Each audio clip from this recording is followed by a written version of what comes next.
உறவுகளே, இன்றைக்கி நம்ம வந்து சமையல் என்ன சமையல்னா கீரை தான். நம்ம சாப்பாடெல்லாம் பண்ணிட்டோம். கீரை பொரியல் எப்படி வைக்கிறது, தக்காளி குழம்பு எப்படி வைக்கிறதுன்னு பார்க்க போகிறோம். இது என்ன கீரைன்னு உங்களுக்கு பார்த்தோன்னே தெரிஞ்சிருக்கணும்.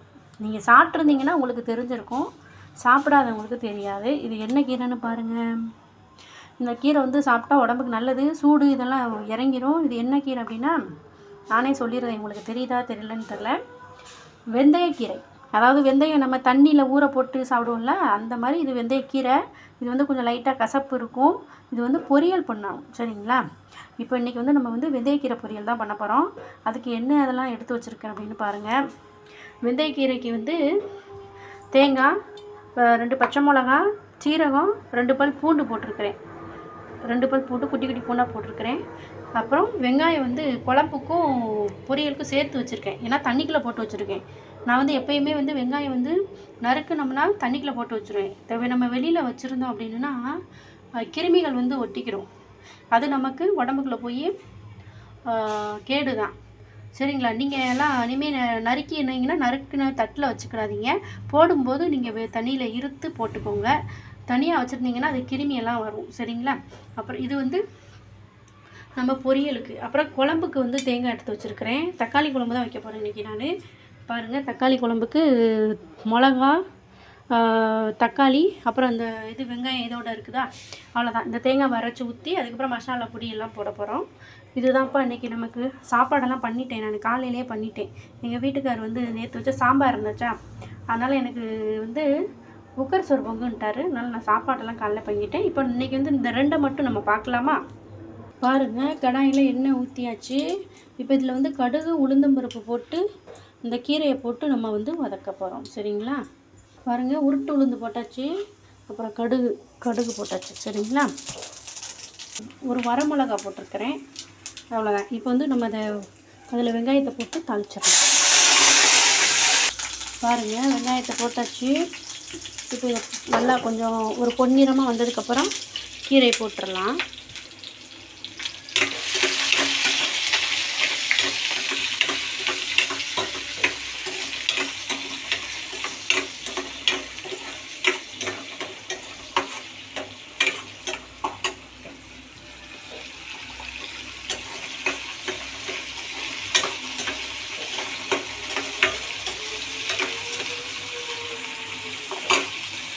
பாருங்கப்பா, கலர் சேஞ்ச் ஆயிடுச்சு, உங்களுக்கு தெரியும். இப்போ நம்ம கீரையை போட்டுடலாமா?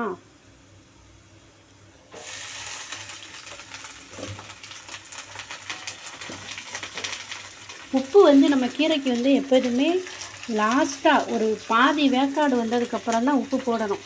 குழம்பாக இருந்தாலும் சரி, பொரியலாக இருந்தாலும் சரி, கூட்டாக இருந்தாலும் சரி, நீங்கள் கீரையில் எது வச்சாலுமே அது வந்து நீங்கள் வைக்கும்போது உப்பு வந்து ஃபஸ்ட்டே போடாமல் கடைசியாக வந்து லாஸ்ட்டாக ஒரு பாதி வேக்காடு வந்ததுக்கப்புறம் போடுங்க.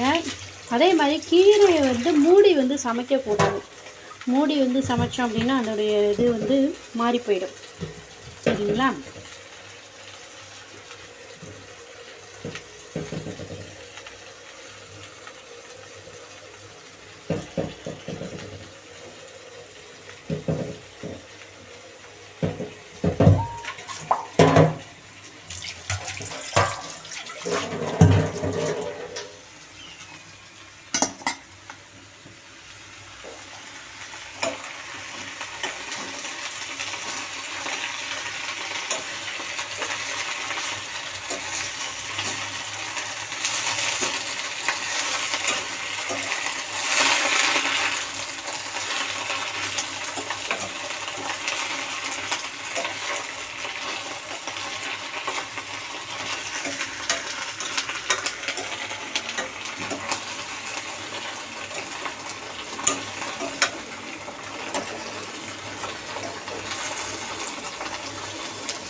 பாருங்கள், கீரை வதங்கினோன்னா குட்டி ஆயிடுச்சு, கொஞ்சம் கம்மி ஆயிடுச்சு. இது லைட்டாக தான் வதங்கிருக்கு, கொஞ்சமாகிடுச்சு. இன்னும் நல்லா வதங்கிடுச்சுன்னா இத்தனைக்கோண்டு கடுகு ஊற்றுன்னு ஆகிடும், சரிங்களா? இது வந்து வெந்தயக்கீரை யாரெல்லாம் சாப்பிட்டுருக்கீங்கன்னு சொல்லுங்கள். கிராமத்து சைடு கிடைக்குமான்னு தெரில. நான் கிராமத்தில் தான் வாழ்ந்த பொண்ணு. அவங்ககிட்டலாம் நான் இந்த மாதிரி கீரை வந்து சாப்பிட்டது கிடையாது. இங்கே தான் நான் பெங்களூரில் தான் முறையாக எனக்கு வந்து இந்த வெந்தயக்கீரை இருக்குது அப்படிங்கிறதே தெரியும். இங்கே பாருங்கள் நல்லா வதங்கிருச்சு. இப்போ நம்ம வந்து இதுக்கு தேங்காய் அரைச்சி ஊற்றிடலாம். சரிங்களா? ரொம்ப கடுகு திணி ஆயிடுச்சு பாருங்கள். நல்லா வதங்கினதுக்கப்புறம் இப்படி தான், ஒரு ஆளுக்கு தான், ஒரு கட்டு ஒரு ஆளுக்கு கூட கம்மியாக தான் இருக்கும். எங்கள் வீட்டுக்கு வந்து கீரை வந்து ரொம்ப பிடிக்கும். கீரை பிடிக்கும்னு இல்லை, சாப்பிடணும். வாரத்துக்கு ஒரு நாள், அவரும் சரி நானும் சரி, யாராக இருந்தாலுமே வாரத்துக்கு ஒரு நாள், முடிஞ்சால் 3 நாள், வாரத்துக்கு 3 நாள் எடுங்க. நாங்கள் வாரத்துக்கு ஒரு நாள் தான் எடுக்க முடியும். நாங்கள் அப்போ அந்த டைமில் தான் அங்கே போகிறது வர்றது, அப்போ வந்து எடுத்துக்கிறது. நீங்களும் இந்த கீரையெல்லாம் வச்சு சாப்பிட்டு பாருங்கள். வெந்தயக்கீரை வந்து பெங்களூரில் தான் நான் பார்த்துருக்கேன், ஆல்ரெடி அது சொல்லியிருக்கிறேன். நம்ம ஊர்லலாம் நீங்கள் சாப்பிட்ருக்கீங்களான்னு சொல்லுங்கள். பெங்களூரில் இருக்கிறவங்களுக்கு தெரியும், ஏன்னா இது அதிகமாக விற்பாங்க. புளிச்சக்கீரை, அப்புறம் தண்டங்கீரை, கரிசலாங்கண்ணி கீரை அப்படின்னு நிறையா கீரை விற்பாங்க. நம்ம வாங்குறது இந்த கீரை மட்டும்தான் வாங்கியிருக்கோம். சரி, இது வாங்கியிருக்கோம், தண்டைக்கீரை வாங்கியிருக்கோம், புளிச்சக்கீரை வாங்கியிருக்கோம். சரிங்களா? இப்போ நம்ம தேங்காய் அரைச்சிடலாம். அதுக்கு ரெடி பண்ணி வச்சுருக்கிறேன் பாருங்கள். இதை அரைச்சி அதில் கொட்டிட்டு அதை கொஞ்சம் நேரம் க்ளை பண்ணிவிட்டு முடிச்சிடலாம். உப்பெல்லாம் நான் போட்டுட்டேன், வெந்துருச்சுல, நல்லா வெந்துருச்சு. உப்பு வந்து போட்டாச்சு. இப்போ இதை அரைச்சி மட்டும் நம்ம போடணும். சரிங்களா? இங்கே பாருங்கள், கீரையோட சேர்த்தாச்சு. தேங்காய், கீரையோட தேங்காய் கொஞ்சம் அதிகமாக இருக்குல்ல. ஓகே, தேங்காய் போட்டாச்சு. இது கொஞ்சம் இப்போ தானே போட்டிருக்கிறேன், கொஞ்சம் பச்சை வாடை போயிடுச்சுன்னா இறக்கிட வேண்டியதான். பொரியல் ரெடி, வெந்தயக்கீரை பொரியல் ரெடி.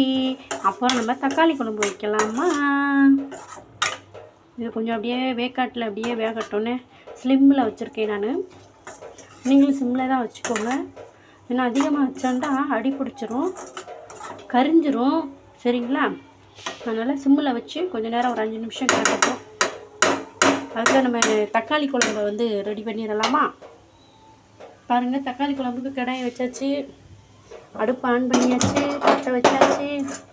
இப்போ இது நல்லா தண்ணி, இதில் கிடக்க தண்ணி போனதுக்கப்புறம் நம்ம அதில் எண்ணெயை ஊற்றி கடுகு போட்டு வெங்காயத்தை போட்டு நல்லா வதக்கி, தக்காளி எல்லாத்தையும் வதக்கி மிளகா பொடி எல்லாம் போட்டுருவோம். சரிங்களா? இப்போ அது காய்ஞ்சி கிடட்டும். பாருங்கள், கீரை ரெடி ஆயிடுச்சு. இப்போ தக்காளி குழம்பு இது எண்ணெய் காய்ஞ்சிருச்சு, கடுகு போட்டாச்சு.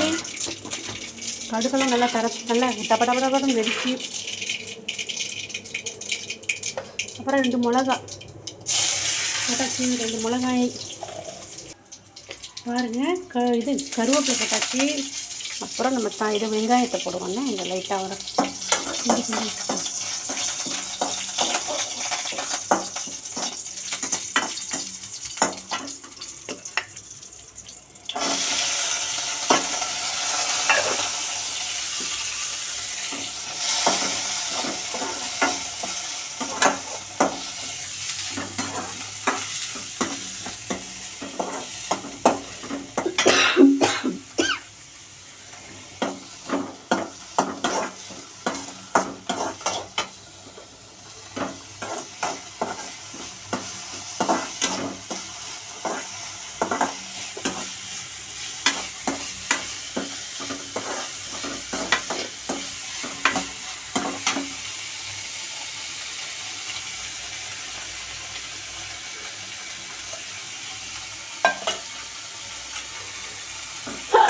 அம்மா.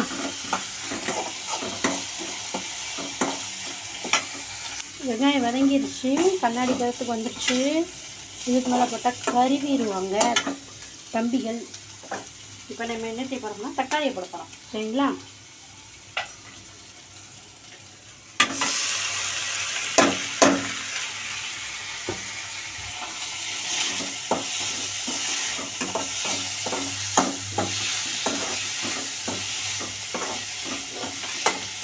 தக்காளி போட்டாச்சு, உப்பு, அவ்வளோதான். இதுதான் உப்பு. நம்ம வீட்டில் அரை உப்பு தான் போடுவோம். நல்லா வதங்கினதும் தண்ணியை ஊற்றி மசாலா பொடியை போட்டு, வத்தப்பொடி கொஞ்சம் போடணும். வதங்கினதுக்கப்புறம் வத்தப்பொடி போட்டு தண்ணியை ஊற்றி நல்லா கொதித்ததுக்கப்புறம் தேங்காய் அரைச்சி வச்சேன், ஊற்றணும். அவ்வளோதான், தக்காளி குழம்பு ரெடி ஆகிடும்.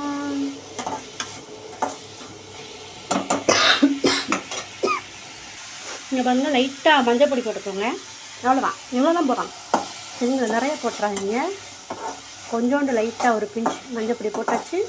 அப்புறம் வத்தப்பொடியை போட்டு நல்லா கிண்டி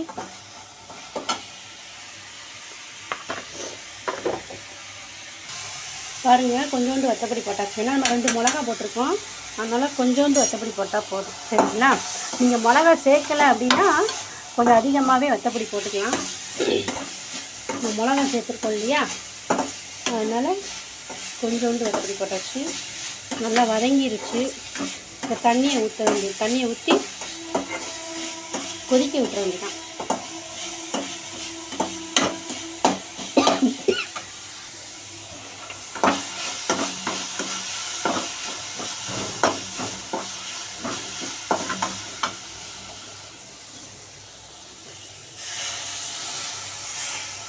தண்ணி ஊற்றியாச்சு.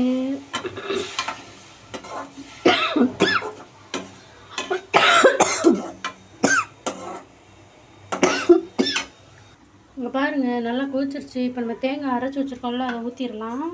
அதை ஊற்றிட்டு நல்லா அதையும் கொதிக்க விட்டோம்னா அவ்வளோதான், முடிஞ்சு போச்சு. இங்கே பாருங்கள், தேங்காய் அரைச்சி ஊற்றியாச்சு. தேங்காய் அரைச்சி ஊற்றி கொதிச்சிருச்சு. அவ்வளோதான், தக்காளி குழம்பு ரெடி. இன்னும் நம்ம வந்து மல்லி இலையை தூவி இறக்கிற வேண்டிய, அப்படியே ஆஃப் பண்ணிட வேண்டியதான். நீங்கள்லாம் தக்காளி குழம்பு எப்படி வைப்பீங்க, கீரை பொரியல் எப்படி வைப்பீங்கன்னு சொல்லுங்கள். நம்ம வீட்டில் இப்படி தான் தக்காளி குழம்பு வைப்போம். நீங்கள் எதுவும் இதில் சேர்ப்பீங்களான்னு சொல்லுங்கள், நாங்களும் தெரிஞ்சுக்கிறோம். நம்ம வீட்டில் இப்படி தான். எல்லார் வீட்லேயும் வந்து குழம்பு வந்து ஒரு சில காய்கறி சேர்ப்பாங்க, ஒரு சில காய்கறி சேர்க்க மாட்டாங்க, ஒரு சில பொருட்கள். அதனால தான் கேட்குறேன், உங்கள் வீட்டில் வந்து எதுவும் சேர்ப்பீங்களா, ஆட் பண்ணுவீங்களா, இல்லை இதே மாதிரி தான் தக்காளி குழம்பு வைப்பீங்களா, கீரை வந்து பொரிப்பீங்களான்னு சொல்லுங்கள். சரிங்களா, நல்லா கொதிச்சிருச்சு. அவ்வளோதான், முடிஞ்சிருச்சு. இப்போ நம்ம மல்லி இலை நம்ம வந்து பிச்சு வச்சுருக்கோம், அதை போட்டுடலாம். சரிங்களா, இங்கே பாருங்கள், கொஞ்சோண்டு மல்லி இலை. அவ்வளோதான், முடிஞ்சு போச்சு. தக்காளி குழம்பு ரெடி.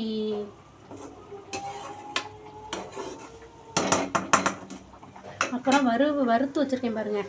நேற்று வறுத்து வச்சுருந்தேன், இன்றைக்கி வறுத்து வச்சுருக்கேன். இன்றைக்கி எதுக்கு வறுத்து வச்சுருக்கோம்னா, இந்த இதுக்கு தான். இதுதான் இன்றைக்கி என்னோடய சாப்பாடு, மதிய சாப்பாடு. இப்போ குழம்பு வச்சது அது வந்து மாமாக்கு. இந்த எனக்கு கூழ் நல்லா காய்ச்சி வச்சுருக்கேன். கூழில் வெங்காயம், பழைய சோறு, தயிர் இதெல்லாம் ஊற்றி வச்சுருக்கேன். இதுக்கு தான் இந்த தொட்டுக்க வந்து கூழுக்கு கடிச்சிக்க வந்து இது வச்சுருக்கேன்.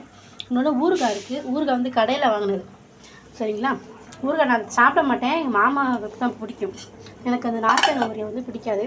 அப்புறம் சாப்பாடு காலையிலே பொங்கிட்டோம். காலையில் பொங்கி சாப்பிட்டாச்சு. இது மதியானத்துக்கு மாமாவுக்கு மட்டும் இருக்குது. இதுதாங்க இன்றைக்கி நம்மளுடைய வீட்டில் சாப்பாடு. உங்கள் வீட்டில் என்ன சாப்பாடுன்னு சொல்லுங்கள். சரிங்களா, பிடிச்சிருந்தா லைக் பண்ணுங்கள், கமெண்ட் பண்ணுங்கள். பிடிச்சிருந்தாலும் பிடிக்கலாலும் கமெண்ட்டை லைக்கை போடுங்க. உங்களுடைய அன்பும் ஆதரவும் தாங்க. சரிங்களா, ஓகே, பாய், டேக் கேர்.